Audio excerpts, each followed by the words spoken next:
நம்முடைய பிரதமர் நரேந்திர மோடி அவர்கள் எங்க இருக்கிறார்? அமெரிக்காவில் இருக்கிறார். யாரோடு இருக்கிறார்? அமெரிக்க அதிபர் டிரம்போடு இருக்கிறார். டிரம்புக்கு 5 ஆண்டுகளுக்கு முன்பு வாக்கு சேகரிக்க சென்றார்.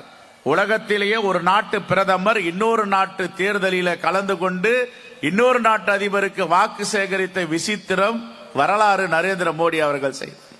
என்ன சொன்னார்? ஆப்கி பார் ட்ரம்ப் சர்க்கார் என்று சொன்னார். அடுத்த ஆட்சி ட்ரம்புடைய சர்க்கார் என்று சொல்லி வாக்குறுதி கொடுத்தார். குஜராத் மக்கள், இந்தியாவிலிருந்து புலம்பெயர்ந்த மக்களை பார்த்து வாக்கு சேகரித்தார். ட்ரம்ப் அவர்கள் தோல்வி அடைந்தார்.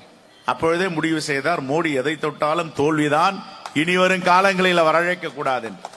ஆனால் இன்று அமெரிக்காவில் இருக்கிறார். அவர் அங்கு அமெரிக்காவில் இருக்கும் பொழுது இந்தியர்களை கைவிலங்கிட்டு கால் விலங்கிட்டு இந்தியாவிற்கு விரட்டி அடிக்கப்படுகிறார்கள். இது ஒரு விமானம் இல்லை, 2வது விமானத்தில் வந்திருக்கிறார்கள். அப்படி